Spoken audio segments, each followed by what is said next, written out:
Hey, hi, how are you? You guys look real cute today. Um, I hope you're having a good day. It's actually like extremely late for me, slash in the morning.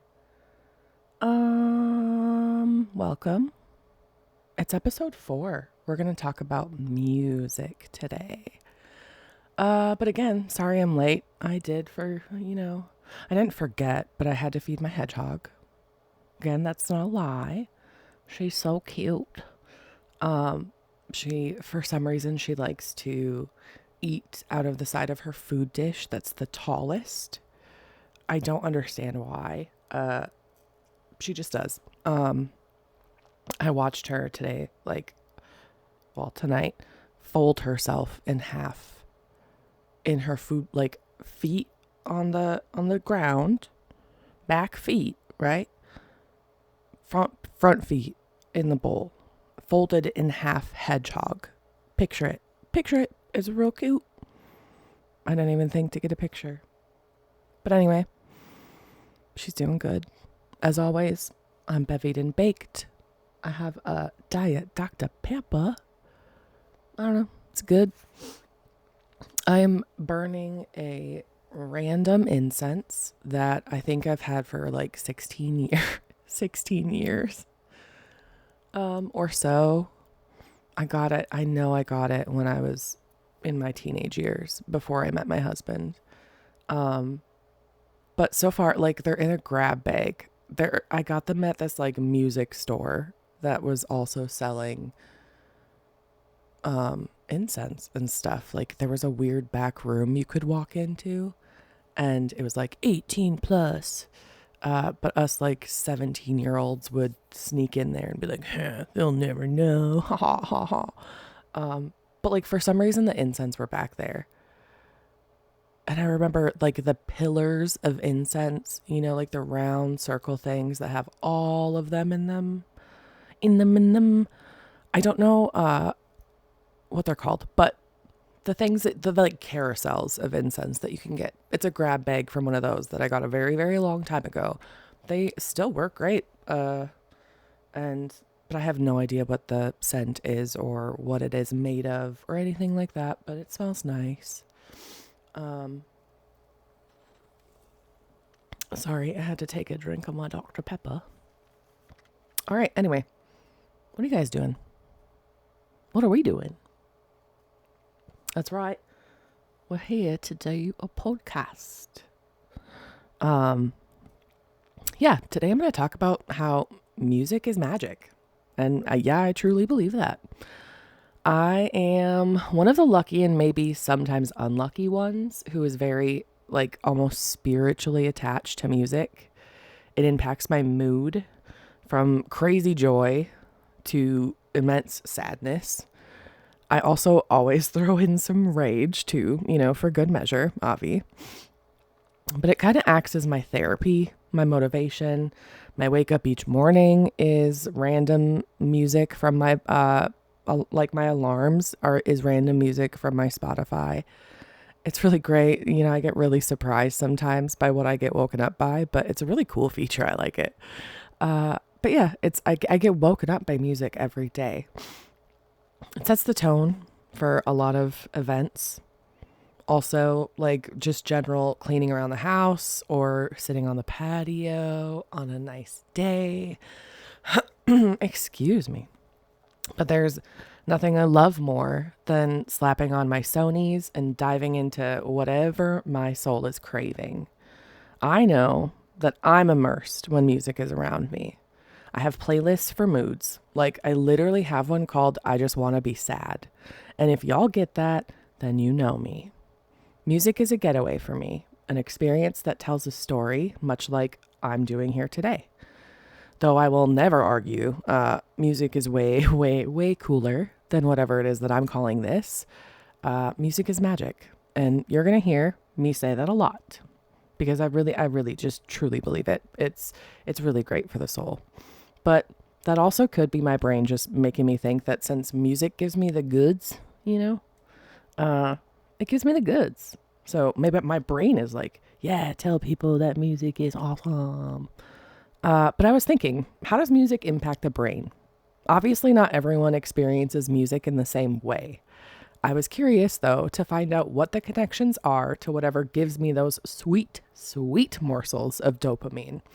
I know that music impacts the brain, but your girl needs specifics. So here we go. Why does music leave such an emotional impression on us in the first place? This is a great question that jumpstarts one of the articles I'm referencing today. This article is in Harvard Magazine. You can actually find it on,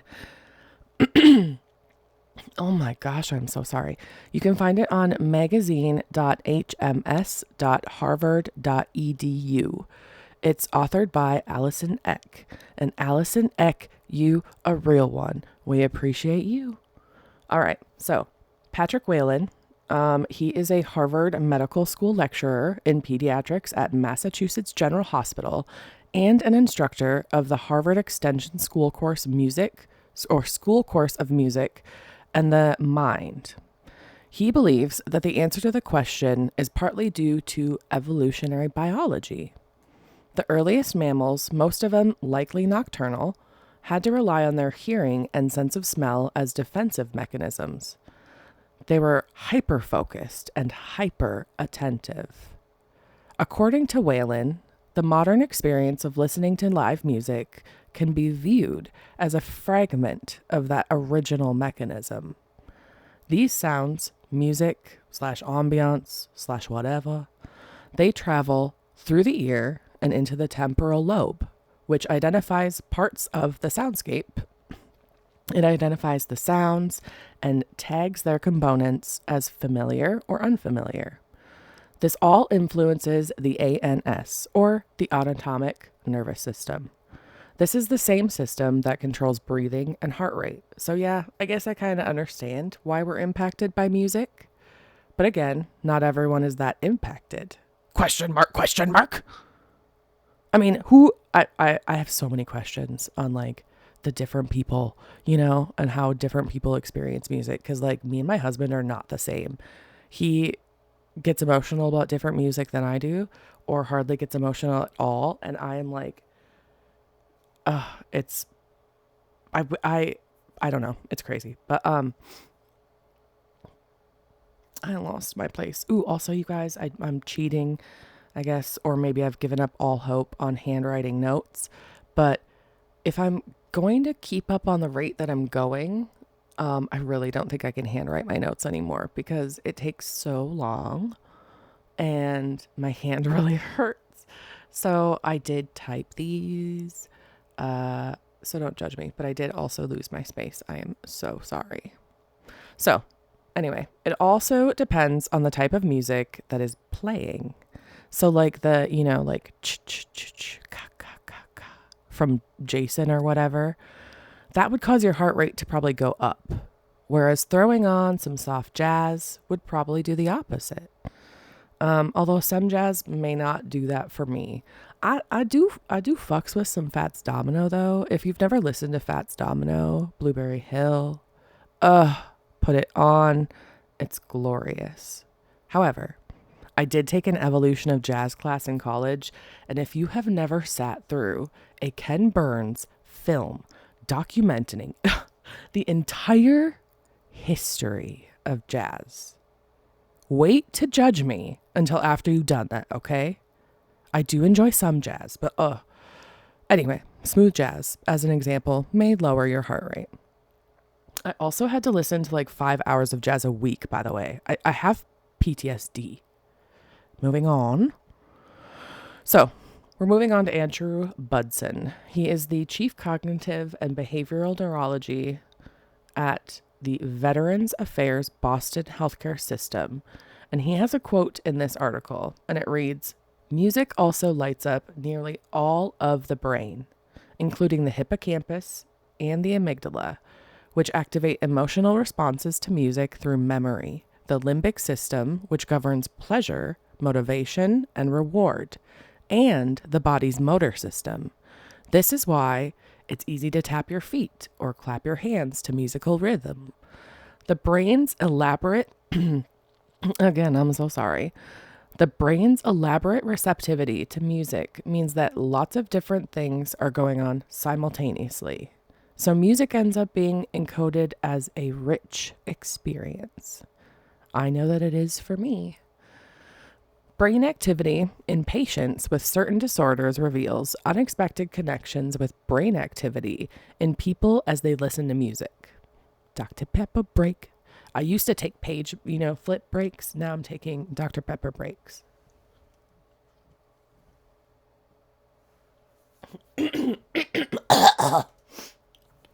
Sorry. There was something over there. I fought it and I won.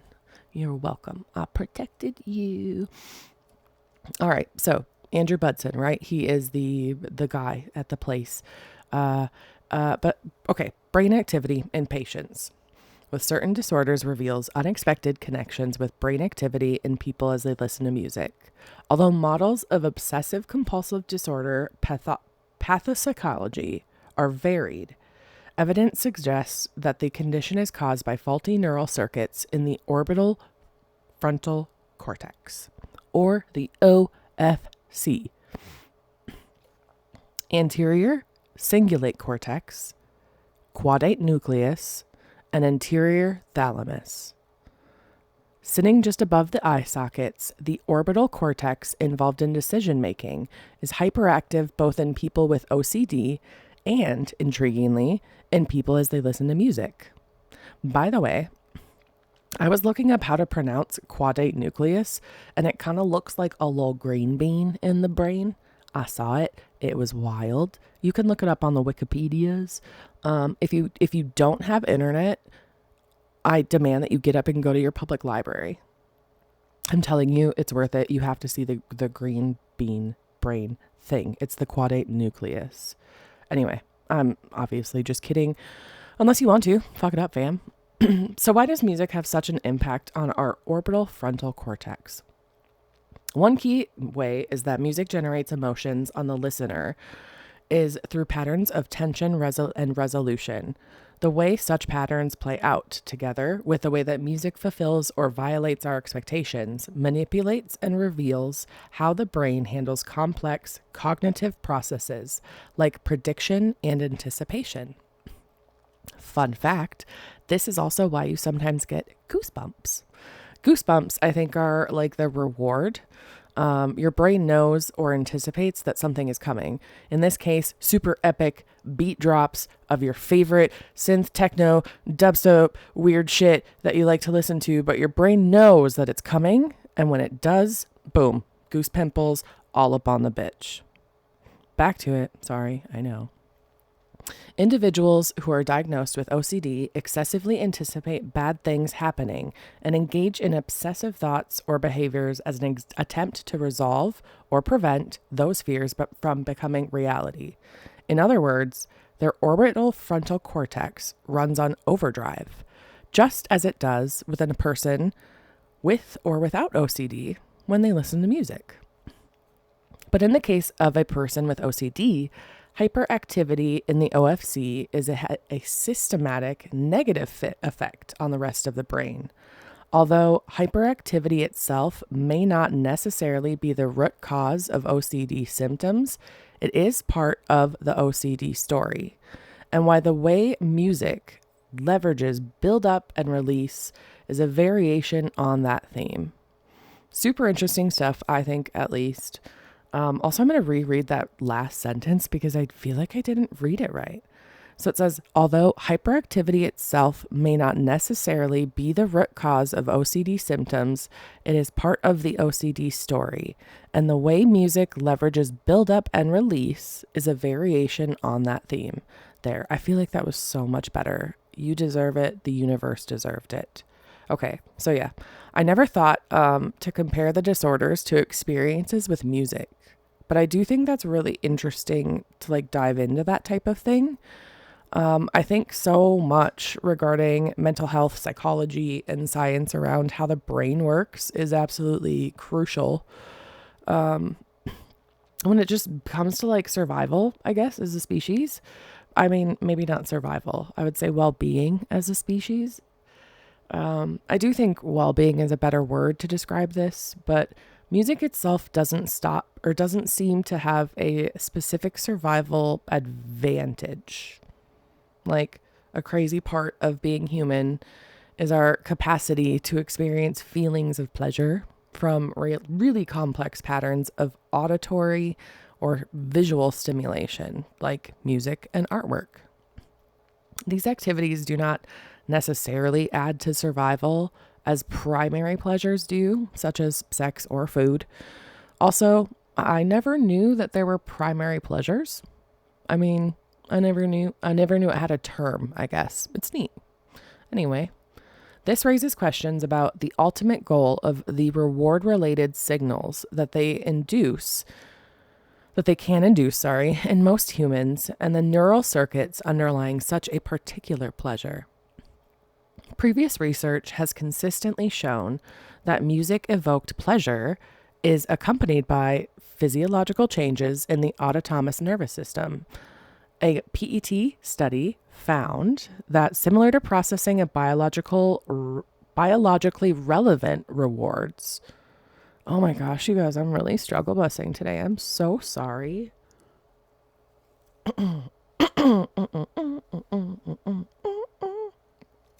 Anyway, a PET study found that similar to the processing of biologically relevant rewards, preferred music induces dopamine release in the striatal regions, resulting in changes in emotional intensity and arousal, leading to pleasurable and rewarding feelings. According to an article on wellbeing.com, research conducted by neuroscientists has demonstrated that pleasurable music activities the same brain regions. Okay. Do you guys, I feel like I need to switch back to handwriting my notes because I can't read the computer notes. Okay. So research conducted by neuroscientists has demonstrated that pleasurable music activities activate the same brain regions as the other rewarding stimuli, such as food or drugs. For instance, a study published in the journal Nature Neuroscience found that participants who listened to enjoyable music experienced a spike in dopamine release. This suggests that engaging with music can be a powerful way to enhance mood and motivation. I certainly think so. Music can influence serotonin levels as well, contributing to an overall sense of emotional balance. Listening to calming or uplifting music can promote serotonin production. You guys, I had a strong. This can promote serotonin production, helping individuals manage stress and anxiety more effectively. Research indicates that music therapy has been used successfully to treat various mental health conditions by leveraging its ability to boost serotonin levels. There is a chart on this wellwisp.com that you can look at, but I'm going to give you like a few brief things that I saw on it. It shows classical music has a high effect on serotonin, actually, and that jazz has a high boost for serotonin as well. I beg to differ, but I guess only a little. Rock has a high boost to dopamine, but a low effect on serotonin. I guess maybe that's why I like it. I crave the dopamine. It also says that variable. So it says variable for heavy metal. That would be completely off the charts for me. The highest dopamine that you can give me is some Ronnie Radke, or ADTR, or Sleep Token, or, just like kind of any of them. I just, unless my grandma's in the car, she's too sweet for that. I would obviously just loop Crazy Frog for her. She would enjoy it, Okay, but music also helps us heal. The effects of music on our brains has clinical implications. Listen to this. Growing evidence suggests, for example, that listening to Mozart's sonata for two pianos in D major can reduce the frequency of seizures in some people with epilepsy. Other conditions and diseases, ranging from Parkinson's to depression to Alzheimer's, could someday have therapeutic solutions derived from a better understanding of music.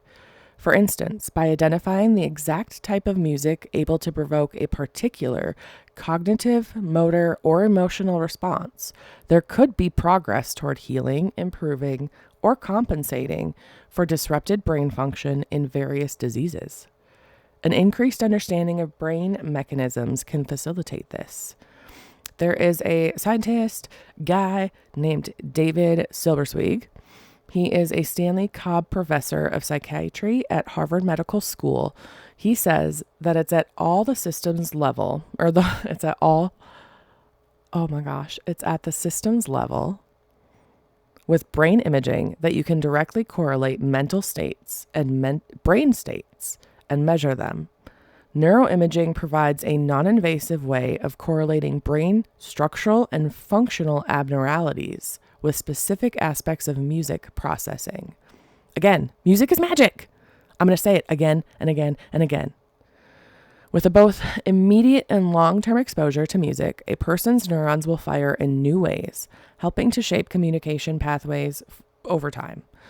As Silbersweg said, he and other colleagues in the field hope to continue weaving together what is known about the neural underpinnings of music into a more unified model, which Silbersweg thinks is an important and meaningful step. We seem to be very much in tune for music, he says. It resonates with us in a very important way. Music also holds I don't know why I make you guys suffer through this. I really don't. But if you're still here with me, like, you are saints. Thank you so much for putting up with me. But again, hey, universe, what's up? It's you and me. We be chatting. I just threw my Dr. Pepper up into the sky. I don't know why. And then I had to drink it. All right. So music also sort of holds this power over our brains. I am switching over now, and I'm going to be referencing an article from the American Psychological Association. This is authored by Tori DeAngelis, and she wrote this in 2020. Shouts to Tori. Thank you. Okay. So in the last few decades, investigators have been training their attention on the so-called universal language of music, how it affects our brains, and how it might be used to facilitate health and healing. Psychologists and neuroscientists are particularly interested to find out which neural pathways are affected by music, how music influences children's development, and how music interventions may help people with a range of physical and mental health conditions. Researchers are also incredibly eager to learn more about how music may affect youth in terms of language and development. There was a youth orchestra in LA. It was the LA Philharmonic Youth Orchestra, also known as YOLA, that they participated in a study done by psychologist Asal Habibi. That data showed that participants gradually develop auditory and cognitive advantages over youth who are not involved in music. After the second year of the study, the YOLA participants showed greater ability to perceive pitch, rhythm, and frequency of sounds, as well as enhanced development in the auditory pathway, the neurological route that connects the inner ear to auditory association areas in the brain. After the third and fourth years in the program, they also began to perform better on tasks unrelated to music, including executive function tasks involving working memory and delayed gratification, likely because of the discipline required to patiently learn pieces of music. Habibi. Habibi. Sorry, I just really wanted to say that name again because it's a really fun name, and I enjoy that that person has that name. In addition, youth involved in the YOLA showed greater development in brain areas related to language and auditory processing, and greater neuronal connectivity in the corpus callosum and the nerve The corpus callosum is the nerve bundle, by the way, that connects the brain's right and left hemispheres. So, again, that is, they showed greater development in the brain areas related to language and auditory processing and the greater neuronal connectivity in the corpus callosum. Habibi now has a grant actually from the National Education Association to follow these same children into adolescence to see whether their brain benefits they derived early on to translate into real life behaviors. And why did I say to translate? They're going to see if it translates into real life behaviors and decisions as teens, such as like choice of peers, like whether or not they show up to class, if they're delinquent, that kind of thing.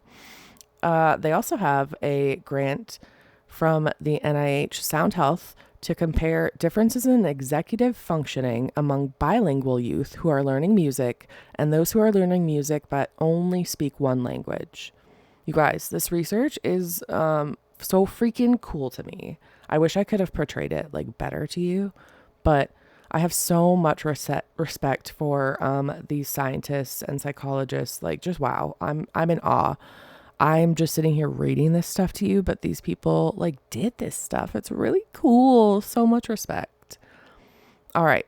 We're going to dive a little bit into music and mental illness. Yep, I am raising my hand. Yep, hi, hey, it's me. I'm the problem. It's me. But music may prove to be a helpful therapy for people experiencing depression, anxiety, and more serious mental health conditions. There was a study done of 99 Chinese heart bypass surgery patients. For example, they found that those who received half an hour of music therapy after the operation, generally light, relaxing music of their own choice, had significantly lower self-reports of depression and anxiety than those who were rested or received conventional medical check-ins at the same time frame. So some people got checked in on as like a regular doctor coming in, and some people got to chill and listen to some relaxing music. And I bet it makes sense why they did better. There was also a AARP study that had 3,185 adult participants.